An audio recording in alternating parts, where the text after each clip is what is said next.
Welcome to Donmar TV News Channel, mga nagbabagang balita sa buwan ng Setyembre. Kasi ito, panoorin nyo to. Patapusin muna ang Manila Bay White Beach Project bago ito batikusin. Yan po ang giit ng Department of Environment and Natural Resources kasunod ng kumalat na litrato online ng Dolomite na tila na 95 pala yung pinalaya. Tubig. Nakatutok si Tina Panganiban Perez. 95. Matapos kumalat online na umano'y naaagnas na mga nilatag na Dolomite sa isang bahagi ng Manila Bay beachfront, nilatagan na ito ng mga sandbag. Ayon sa DENR, kontraktor ng proyekto ang gumawa nito. Natural lang naman daw ang erosion sa kahit anong lupang katabi ng anumang katawang tubig. Pero patapusin daw muna ang proyekto bago ito batikusin. Magugunit ang isa sa mga tanong ng mga pumupuna sa proyekto ay kung hindi raw ba aanurin lang ng tubig ang white sand na dinurog na Dolomite na pinagkagastusan ng milyong-milyong piso mula sa kaba ng bayan. Sa ngayon, kakatapos pa lang ng Phase 1 ng proyekto kung saan 7,200 square meters o 24% pa lang ng kabuang 30,000 square meters ang nalalatagan ng dinurog na Dolomites. Yung area na yon is under construction pa, under renovation pa siya, under nourishment pa siya. So, I don't think it's fair na mag-judge sila kagad dyan. Ang footbridge na tumatanaw sa Manila Bay. So yun ha. Alam nyo kung bakit yung iba tahimik lang ng mga government workers official? Dahil sa ganito. Isipin mo umulan. Okay? Ang tanong, tapos na ba ho ba yan? Hindi pa ho tapos.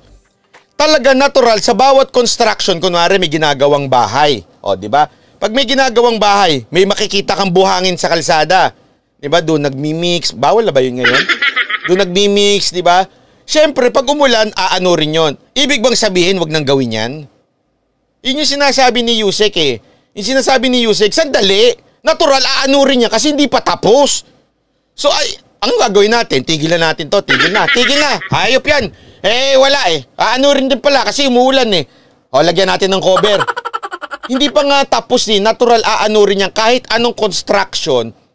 Pag hindi pa tapos, siyempre from time to time may magiging aberya, may magiging problema. O bakit? Kunwari, yung mga hollow blocks, ay nabasag yung hollow blocks. Ay tigil na natin yung lintik na construction, na yan. Kasi nabasag yung hollow blocks. Hindi ho ganun yun.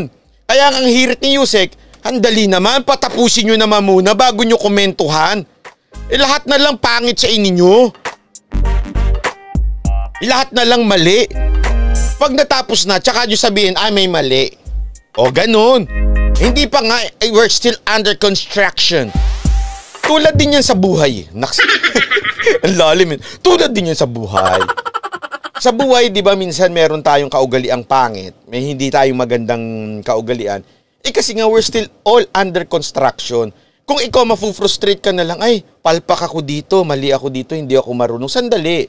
Kaya ka nga nag-aaral Kaya mo nga pinapractice. Hindi naman, kunwari, basketball player ka, kaya ka nga nagpa-practice. Hindi shoot, ayoko na. Hindi siya nag-shoot. Hindi na ako magpa-practice. Ayoko na, palpak, mali. Kaya ka nga nagpa-practice tanga-tanga naman. Ganun ang buhay natin. May mga ugali tayong hindi maganda. Ayoko na, palpak ako sa live ko kanina. Kahit ako araw-araw, di ba, pag after ng live, may mga time na, parang mali yung sinabi ko, parang pangit. Parang ang gulo ko kanina. Parang malabo yung pinag-uusapan namin. Kasi nga, hindi ka pa naman Alam mo yun, hindi ka pa naman perfect. Hindi ka pa perfect as a person. Hindi ka pa naman, kaya ka nga tinitrain unti-unti. O eventually, malay mo, magsalita na tayo sa UN General Assembly. Ganyan na. Kasi na-perfect mo na yung pagiging YouTuber mo, di ba? Pwedeng ganon. Iyon ang process Ang tawag diyang process. Itong mga taga-media na ito, nasira ka agad. May napicturan. Ang pangit ka agad. Umulan, naanod. Nakita nyo, may hiwa yun Yung naanod lang na part, yung hindi pa tapos. Diba? Kaya tuloy nabibwisit minsan yung mga opisyal natin at nananahimik na lang. Bakit? Dahil kahit anong gawin mo, pangit sa mga oposisyon. Pangit na nga sa oposisyon, imamagnify pa ng mga media. Napaka-nega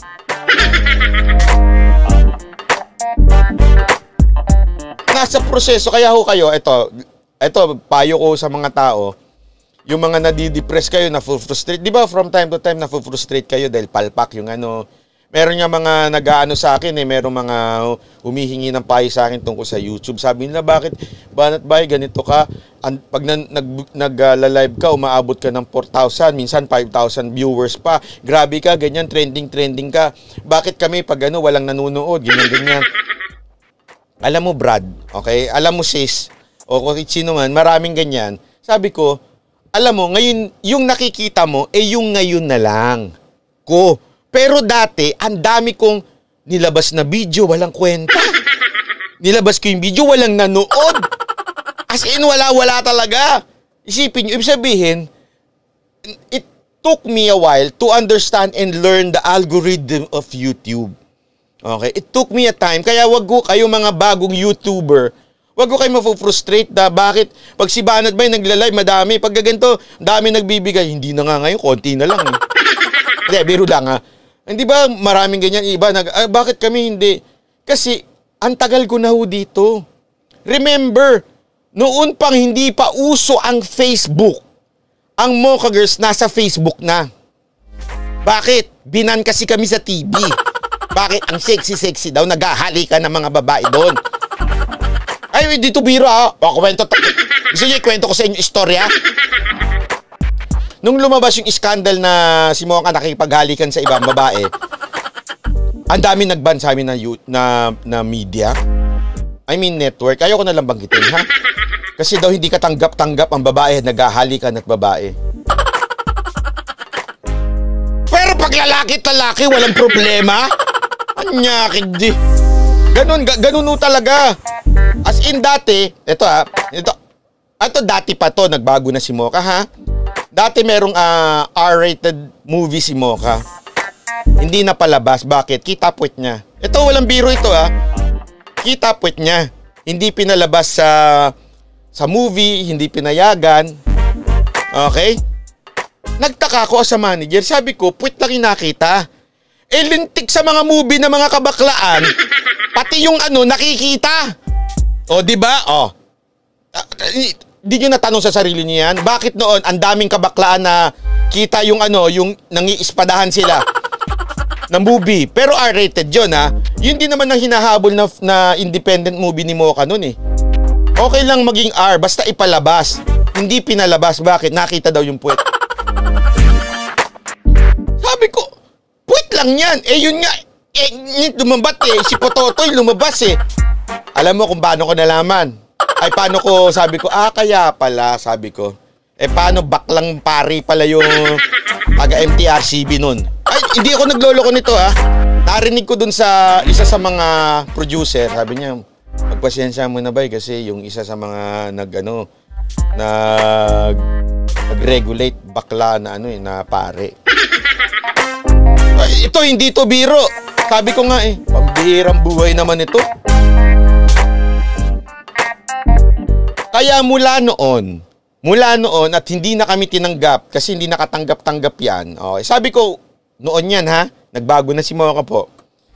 And hindi katanggap-tanggap yan. Ang nangyari hindi kami ginigest sa TV, tinanggal kami sa isang regular show na isang TV, nag-social media na kami. Kaya noon, matagal na yung Mocha Uson Vlog na yan, bago pa yan nagkilala na umabot ng 4 million, 2 million na yan. Ang akala nung iba, bakit grabe naman, tumaas kagad si hindi ho.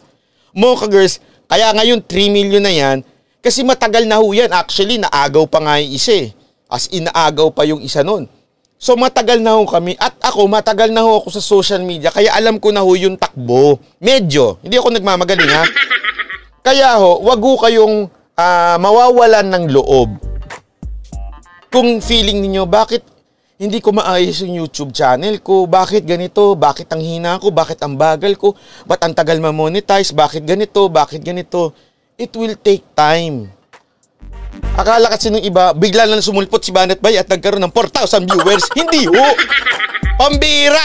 10 taon ko nang nasa social media, 10 taon na ata itong channel na ito, ngayon lang kayo nagpuntahan dito. Ang taga-asan kayo noon, asan kayo?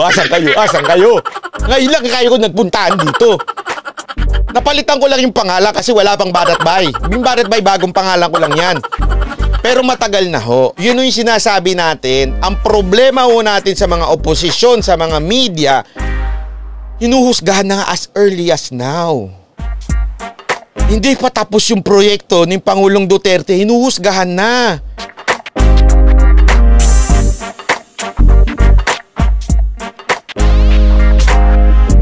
Yun lang mo.